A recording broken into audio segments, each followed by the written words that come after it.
Regardless of what's happening outside of me, I am going to overcome the personality of lack, which is, let's say sabotages goals, you obsess on problems and pain. There's never enough time and you procrastinate and you say, because I have all this stuff going on, I'm not going to continue changing my behaviors and going after this goal because of the outside circumstances. But the personality of abundance in that situation would look at, how do I continue to sustain my mindset? How do I be persistent and determined? I have to maintain my decision, my vision. You have to thrive in discomfort and loves challenges. So this is the really, really key part, because this has happened to all of us, where we feel like we're thrown off track, or there's something now that I have to deal with that is actually going to cause me a degree of discomfort and maybe not to believe. But that is the moment that we need to overcome. We need to maintain order and chaos.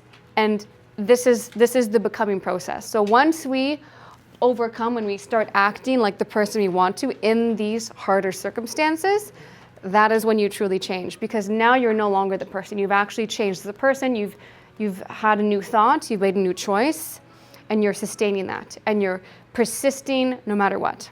And the terror barrier is that we're in basically a chaotic state where we still have the old self and the new self coexisting, right?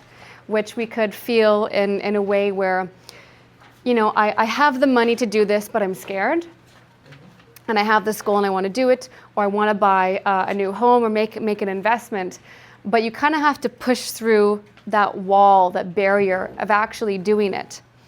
And so if you are aware that, okay, so within me, I still have habits, I still have ideas, I still have beliefs that are tied to lack, let's just say. And I know that this feels scary and chaotic, but it's because I have two different, basically, states of mind existing. And so the more you can realize that if I push through this, I make that investment or I do that thing, then you're really going to become, again, that future person. And that future self will become the more apparent. And when you do it, that is a new experience. And because it's a new experience, that's going to drive new thoughts. You're going to believe in possibility more. That's really important. When you push through, that new experience of you doing the thing you're scared of is going to give you new ideas and feelings. And then that is going to drive you even more and bring you more opportunities.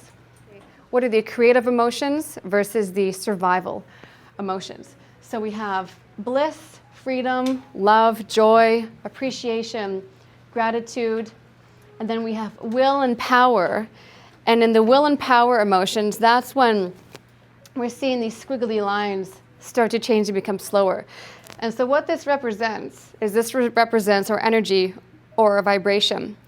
And so matter is the slowest, most stable moving form of energy, right? So we have these tables, which they're seemingly solid, they're vibrating, they're moving at a very slow rate, right?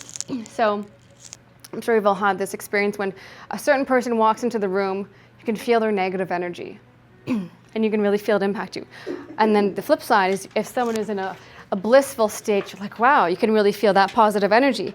So each emotion has a very specific vibration or frequency, and so we can actually feel that.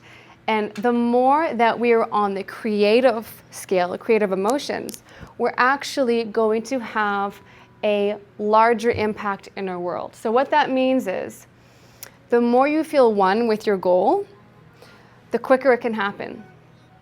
Because when we are in these states where it's so hard, but the more that you push against and you try to force outcomes, you try to control outcomes, it's because you are separate from your goals. Because our subconscious will not reject anything, we want to feel that we already have it. And when we feel like we already have our goal and our dream, then we're actually going to send out, truthfully, a more coherent or intense signal, right?